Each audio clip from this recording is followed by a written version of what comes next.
Amanul Halipa toya barağınızda aydımçılan hayt hareketi qaharını getiriyor. Aydımçılan hareketi qaharım getiriyamen. Toya barayan olin son kudagur näme boldy?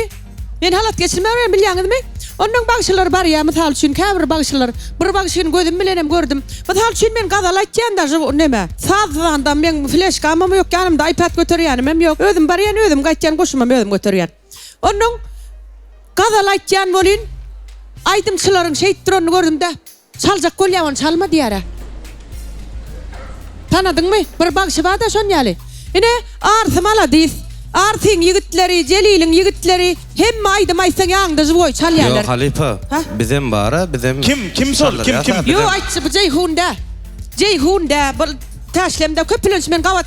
Bir gedek göre aydım da bolin. Men bile döröcülük sunu tüşkar bir kömek etmeli aslında olur. Bolmasa da men diyeceğin yanında aydıp görün aydı mı? Aytmasan bolonok Halipa. Adını aytmasan bolonok. Yo adını aytsan bolmaya. Şehitçaya da kelledim şehitti de. Şu tayda qaharın eliptir de yer gelip bir cevent qadal. Ne giden oğullardı bura. Hani? Yo bunlar yan gelip dedem çaldılar. Aynen evet. Hop, şey emmeniz kadar.